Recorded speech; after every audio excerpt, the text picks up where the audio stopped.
Atong pagwapahan kani ato ang aso. Taas na kayo buhok nya, igang na kay sa iyahang itsura. Di maano lang tani, gipalitan lang to ni clipper.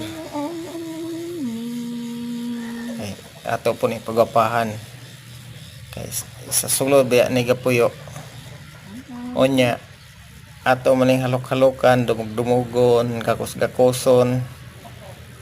Ato ning pagwapahan, atong liguan, pahumutan kay mura ramon nig ato ang kuan kapamilya.